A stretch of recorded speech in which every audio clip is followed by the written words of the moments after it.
My fiancé suddenly walked out of our cake tasting appointment and texted me, "I can't marry you. I need someone more exciting. You're not on my level." I told the bakery, "Cancel the order." An hour later, I found out he had run straight to his ex, the same woman who dumped him 2 years ago. 3 days later, he and his ex were both standing at my door, panicking, while, "My name is Riley Camden, and I'm 31 years old. Until a few days ago, I would have told you my life was neatly organized into color-coded calendar blocks and shared Google Docs. I had a fiancé, a wedding 3 months away, deposits paid, guest list finalized, and a Pinterest board, full of things like rustic but modern centerpieces, and subtle bridal makeup that still looks like you. I had a future that looked like a straight line. Engagement, a wedding, house, maybe kids. And then my fiancé dumped me via text message in a bakery parking lot and drove straight to his ex-girlfriend's house. But I'm getting ahead of myself. Jason and I had been together for 2 years, engaged for 7 months. If you saw us at a party, you'd probably think they make sense. He worked in tech sales, charming, quick with a joke, always on. I worked in project operations for a logistics company. Organized, calm. The person who quietly made sure everything actually happened when it was supposed to. He was the highlight reel. I was the back-end system that kept things from crashing. We'd already picked a venue, a renovated brick warehouse with string lights and exposed beams. Our parents had met. My mom was already practicing pronouncing his parents' last name correctly. His sister Melissa had happily agreed to stand on his side at the ceremony. The invitations had just gone out the week before. The cake tasting was supposed to be the fun part. We booked a Tuesday afternoon appointment at this very Instagrammable bakery downtown. White marble counters, glass cases full of perfect pastries, the whole place smelling like vanilla and butter and sugar. I got there 10 minutes early because that's who I am. Jason was 15 minutes late because that's who he is. When he walked in, he kissed my cheek, but his eyes were somewhere else. He kept his phone in his hand, screen down, but never far away. "You okay?" I asked, as we sat at the small round table by the window. "Yeah, just work," he said, giving me a quick smile. "Sorry I'm late." Traffic was insane. He always said traffic was insane, even when it wasn't. The baker came out with a tray of cake samples that looked like miniature art pieces: vanilla bean with raspberry filling, dark chocolate with salted caramel, almond with lemon curd. She walked us through each flavor like a sommelier explaining wine. I took a bite of the vanilla bean and actually closed my eyes for a second because it was that good. "Oh my God," I said, laughing. "I'd marry this cake." Jason gave a polite laugh, but he barely touched his. He cut off a tiny corner, chewed mechanically, then set his fork down. "Not a fan?" I asked. "It's fine," he said. "They're all kind of similar." I glanced at him. "You just started. We've got like 3 more flavors. Give it a chance, Mr. Harsh Critic." The baker brought out the next set. I tried them, made comments about texture and sweetness, like I was hosting a food show. Jason nodded, gave vague answers, checked his phone every time he thought I wasn't looking. Something was off. It wasn't the normal work is stressful off. It was that quiet, distant kind of off where the other person is in the room, but already mentally packing a suitcase. I felt it like a draft under a locked door. At one point, I reached across the table and rested my hand on his. "Hey," I said softly. "You seem miles away. Are you sure everything's okay?" He pulled his hand back to adjust his cuff, not quite looking at me. "It's fine, Riley. I'm just tired. Long week." "It's Tuesday," I said lightly, trying to keep it from sounding like an accusation. He didn't laugh. We finished the last round of cake samples in near silence. I kept trying to make little jokes, reference flavors, ask his opinion.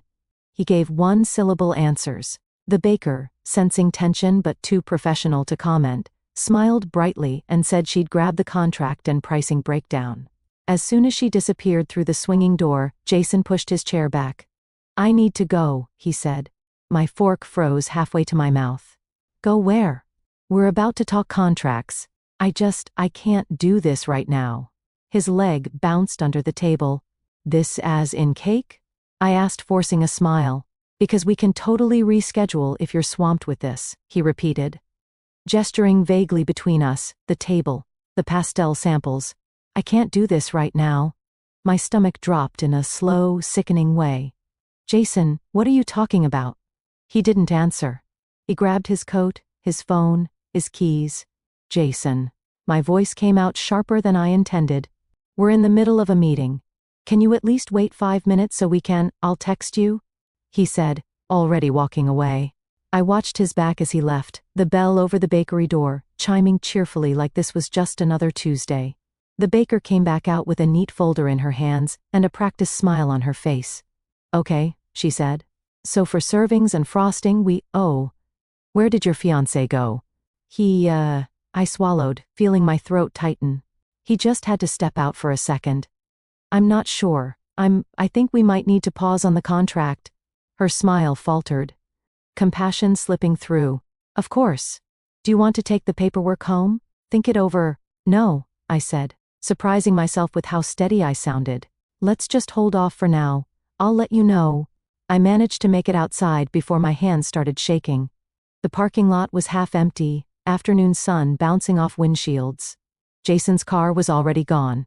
I pulled my phone out, expecting a text that said something like, "Sorry, minor emergency, be right back." Something that would make this feel less like a slow-motion collapse. Nothing. I called him straight to voicemail. I tried again. Same thing. The third time my call rang once, and then stopped. Declined. I was still staring at my screen when his message came through.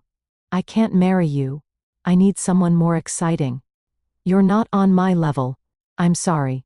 For a moment, I thought I was reading someone else's phone. The words didn't make sense in the order they'd appeared. Not on his level. We'd picked out furniture together, chosen paint colors, argued about whether to get a sectional or a regular couch. He'd cried when he proposed. He'd told me I was his home. And now, in 4 short lines, I was beneath him somehow. I don't know how long I stood there.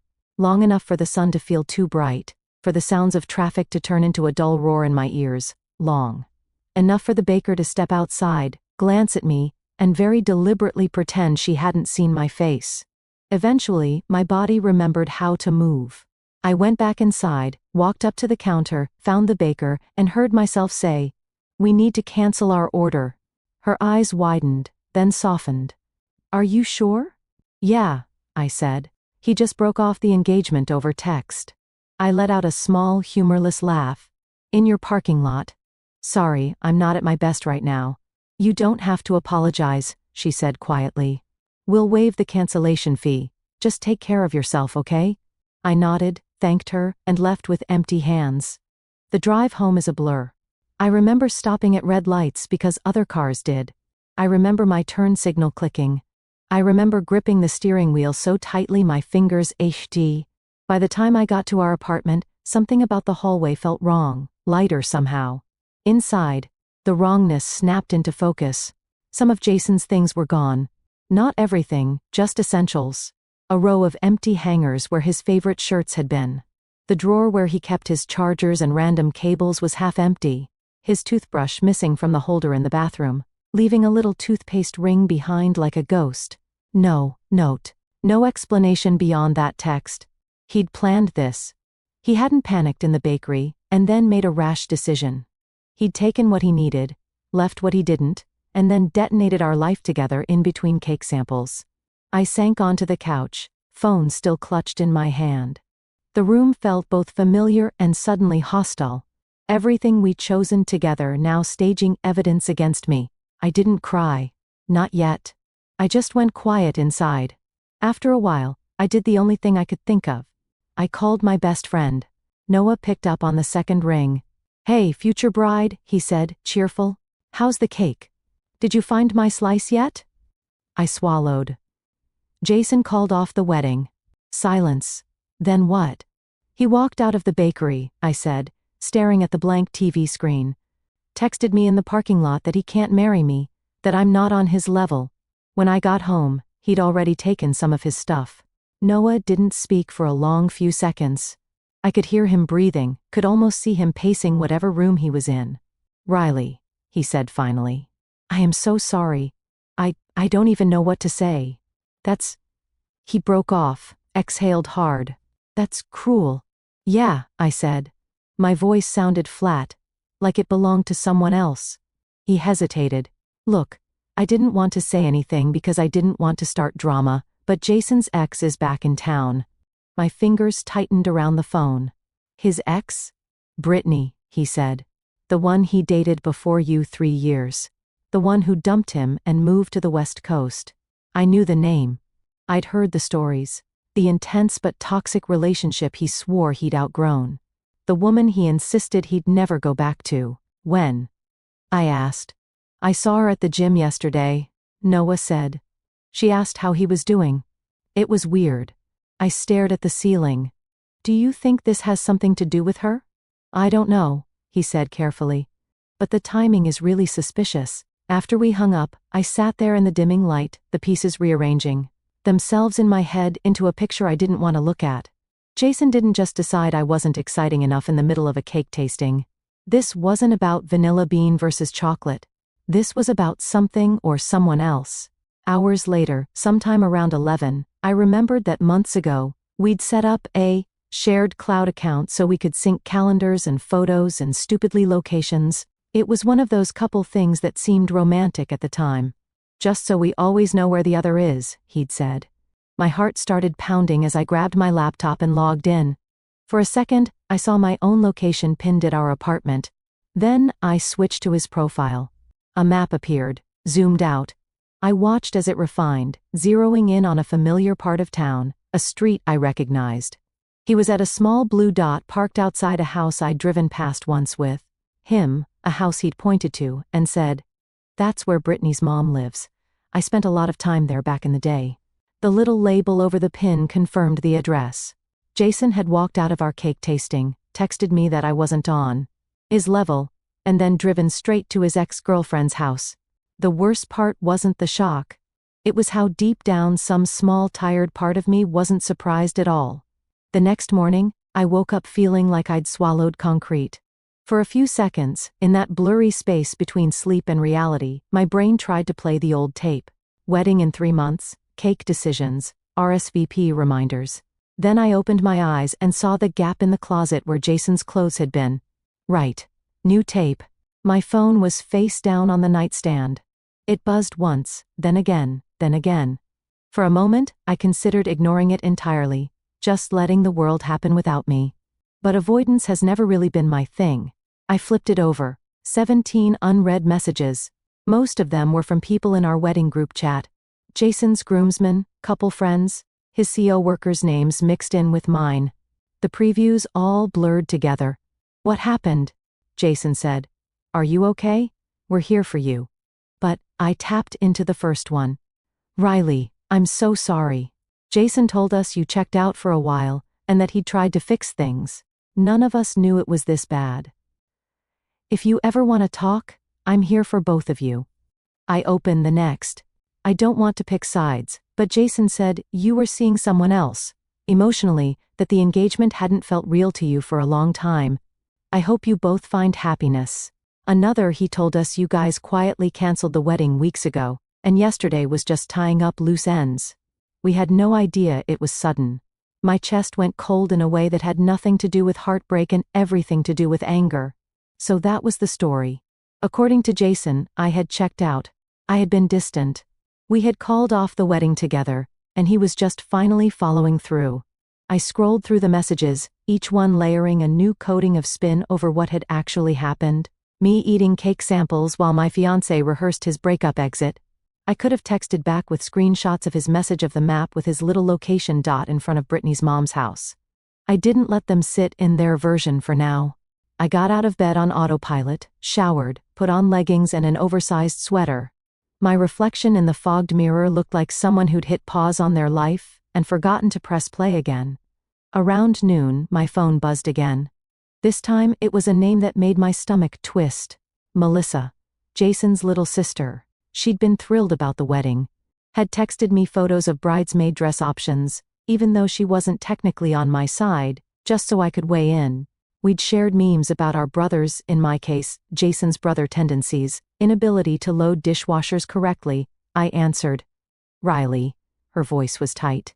"What the hell happened?"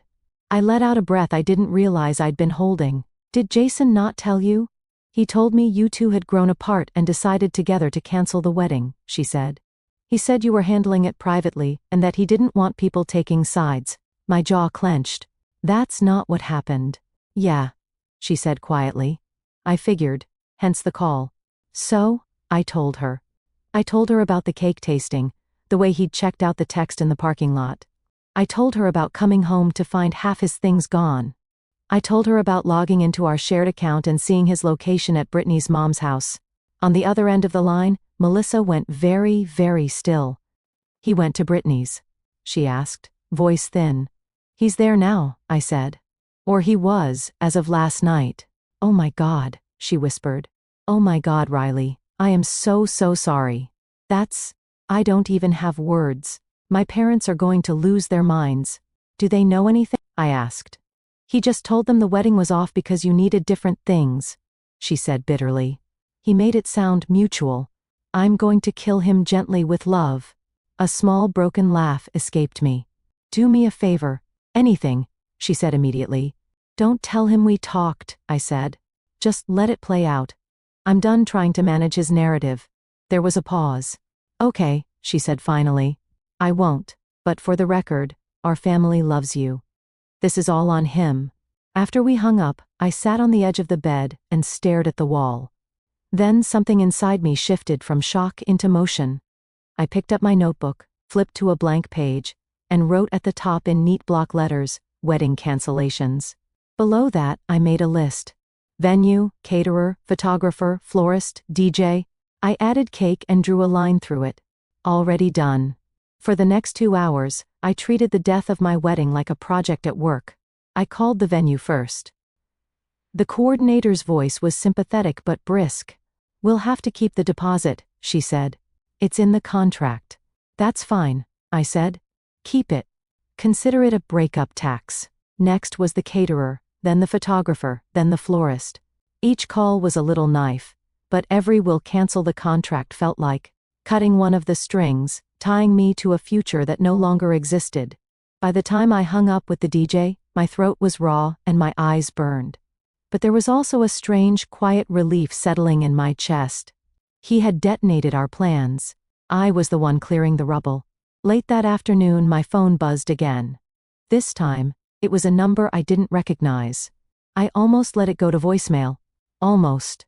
Instead, I answered, "Hello?"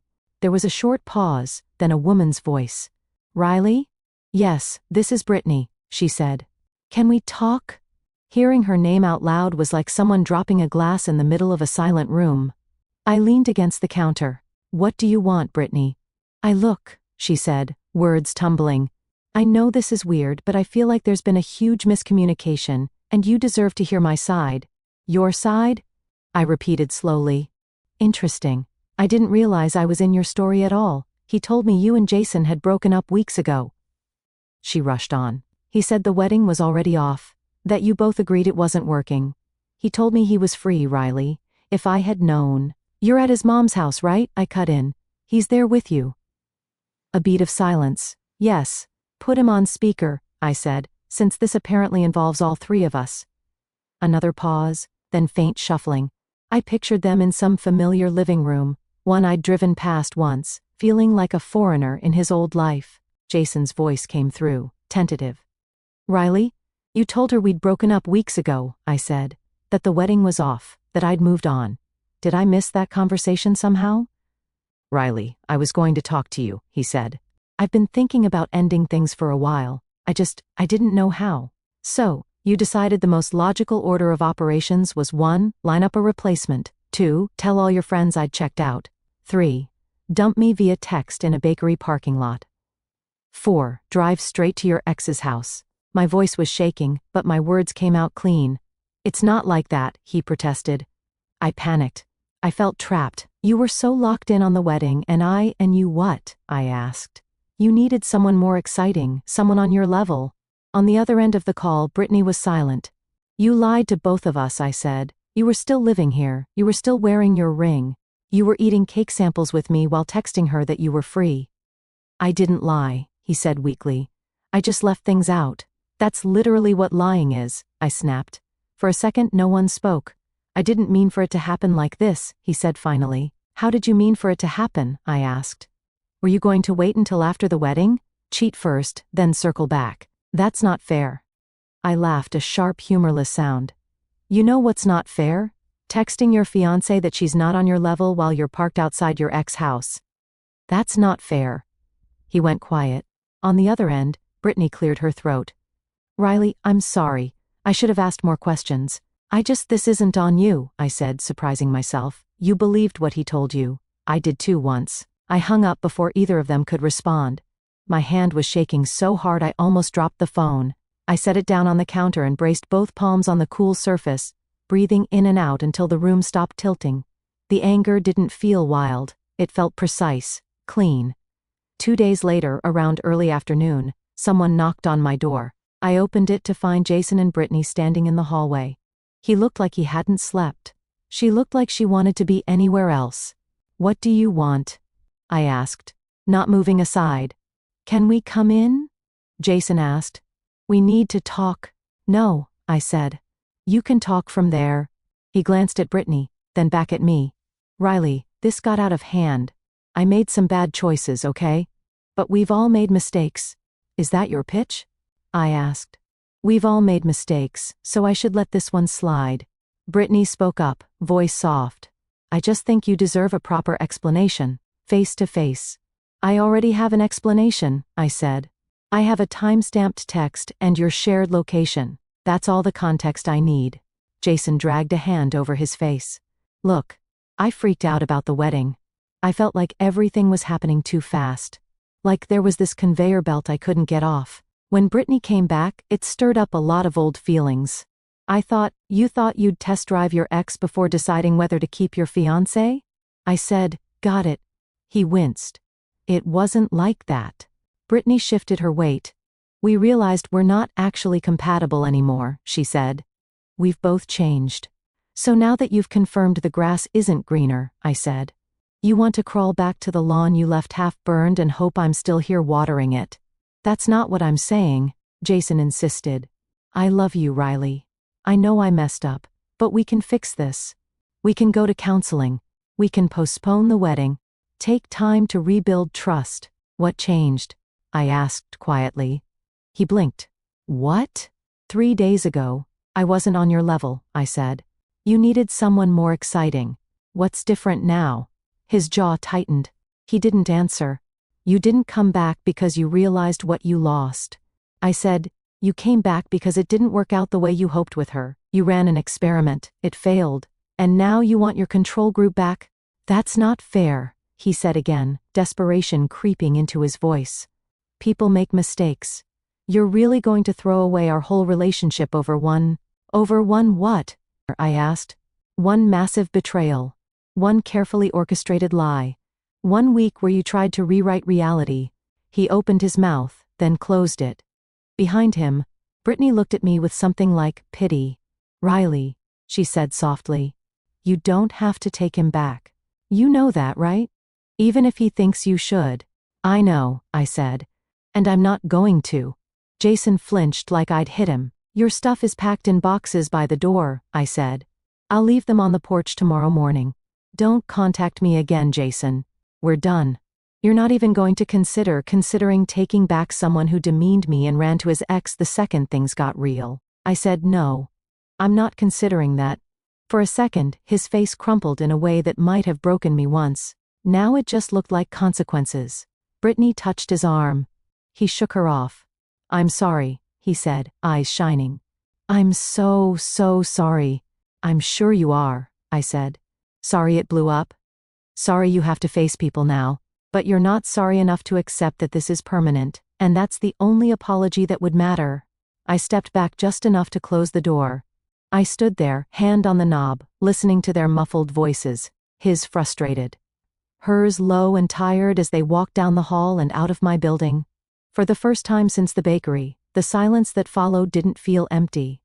It felt like mine. The next morning, I woke up before my alarm. For a moment, I just lay there staring at the ceiling, listening to the quiet hum of the refrigerator through the wall. My apartment felt different. Still wounded but lighter, like someone had finally opened a window after weeks of stale air. I got dressed, tied my hair into a low ponytail, and carried Jason's boxes to the porch one by one. I stacked them neatly, labels facing outward. Kitchen clothes, bathroom. It looked like the world's saddest yard sale. I didn't wait outside. I didn't want a conversation. I made coffee, sat at my kitchen table, and watched from behind the blinds as Jason and Brittany arrived around 10 a.m. She was driving. He stepped out slowly, eyes puffy, hair unkempt. Brittany walked around to the porch while he stayed by the car. Even from inside, I could see how carefully she avoided looking at my door. They didn't knock. They didn't linger. They loaded the boxes and left without a single word. It was over, or at least the part involving Jason and Brittany was. The part involving me, that was just starting.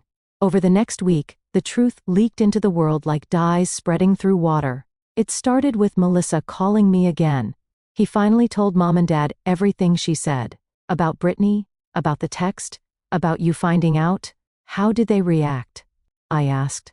My mom cried, she said flatly. My dad told Jason he's disappointed in him, which to be fair is the worst thing a dad can say. And both of them asked if they should reach out to you. I said, only if you wanted them to. I swallowed. I appreciate that. They really did love you, she said softly. They still do. Later that afternoon, Jason's mom messaged me. A long, careful apology. She didn't defend him. She didn't make excuses. She said she was ashamed of how he treated me, and that I deserved far better. Then his dad emailed offering to reimburse my share of the wedding deposits. I declined both the money and the invitation to talk. Some things don't need postmortems. Friends, though, that was more complicated. Some reached out with sympathy. Some said they had no idea he'd been struggling, and hoped we'd find our way back to each other. Some implied I'd been too rigid, too focused on checklists and timelines. As if organization were a personality flaw that justified cheating. Those friendships quietly dissolved one by one. I didn't bother correcting them. Let them believe whatever makes their world make sense. People reveal themselves when you're no longer useful to them. The most shocking twist came 2 weeks after Jason picked up his belongings. Melissa called again, voice bubbling like a shaken soda can. Oh my God, Riley, she said. You are not going to believe this. What? I asked. Jason and Brittany broke up. I blinked. Already? Yep, she said. Massive meltdown. He accused her of lying to him about the timeline. She said he blindsided her emotionally. They had this huge fight and called it quits. The irony was so sharp, it almost made me smile. He keeps asking about you, she continued. If you're okay, if you're dating, if you'd ever talk to him. My heartbeat didn't even change tempo. What do you tell him? I asked. That you've moved on, she said. And that he needs to do the same. Good. There was a pause, then gently. Have you moved on? I looked around my apartment, the half-finished puzzle on my coffee table. The vase of grocery store flowers I'd bought myself 2 days ago. The small, quiet life reassembling itself piece by piece. I'm getting there, I said honestly. Some days are harder, but I'm not waiting for him, and I never will. Good, she said fiercely. You deserve someone who doesn't make you a backup plan. I felt something warm settle in my chest. Gratitude, relief, something close to peace. Another month passed. I went to work. I started going to the gym again. I deep cleaned my apartment, rearranged the furniture, took down the framed engagement photos, and replaced them with things that made me smile. Book covers, postcards from friends, a thrift store painting that made absolutely no sense, but felt right above my couch. I adopted a dog. A 5-year-old rescue mutt named Murphy, who looked like a lab, a terrier, and a gremlin had gotten into an argument and decided to coexist in one body. He chewed my slippers, barked at squirrels, and snored louder than humanly possible. But he also followed me around like I was the sun. He was a mess, but he made me laugh every day. I needed that. Jason didn't stop trying. A long email poured in one evening. Explanations, context, things he wished he'd said sooner. I read the first 2 paragraphs, closed it, and deleted it. A month later, a short birthday text. Hope you're well. Thinking of you today. I didn't respond. Then, through Melissa, he asked if we could meet for coffee to get closure. I didn't even hesitate. No, I told her. I already have closure. He just wasn't part of it. Word traveled through our mutual circles that Jason wasn't doing great. Some friends had distanced themselves. His parents were gently furious with him. He'd started therapy, apparently trying to understand why he'd sabotaged a stable relationship for a burst of nostalgia. I didn't take pleasure in it, but I didn't feel guilty either. Healing is not owed to the person who inflicted the wound. 2 months after the breakup, a wedding invitation arrived from a college friend. I held the envelope for a second, expecting some familiar sting, some echo of what should have been. Instead, I felt happy. Just happy for him. It startled me in the best way. Maybe that was the sign I'd been waiting for. Not fireworks, not epiphies, just quiet, uncomplicated joy for someone else's milestone. A life no longer measured against what I lost. It's been 4 months now. I've gone on a few dates. Nothing serious, nothing promising, but not terrible either. I'm open in a way I wasn't before. Not hopeful exactly, but curious. I know what I won't tolerate. I won't tolerate being made to feel like I'm not enough. I won't tolerate being someone's second choice. I won't tolerate being told I'm not on someone's level by a man who needed 2 women to prop up his ego. People ask sometimes if I'd take Jason back if he showed up tomorrow. Dramatically transformed. Genuinely remorseful. The answer is easy now. No. Because even if he changed, I have changed. I'm not the woman who would accept that anymore. Last night, I walked Murphy around the block. The air was cool, the street lights glowing soft gold. As we passed a row of apartments, I caught my reflection in a darkened window, and for the first time in months, maybe years, I recognized her. A woman choosing herself, not out of anger, not out of revenge, but out of finally understanding her own worth. And honestly, that's better than any wedding I ever planned.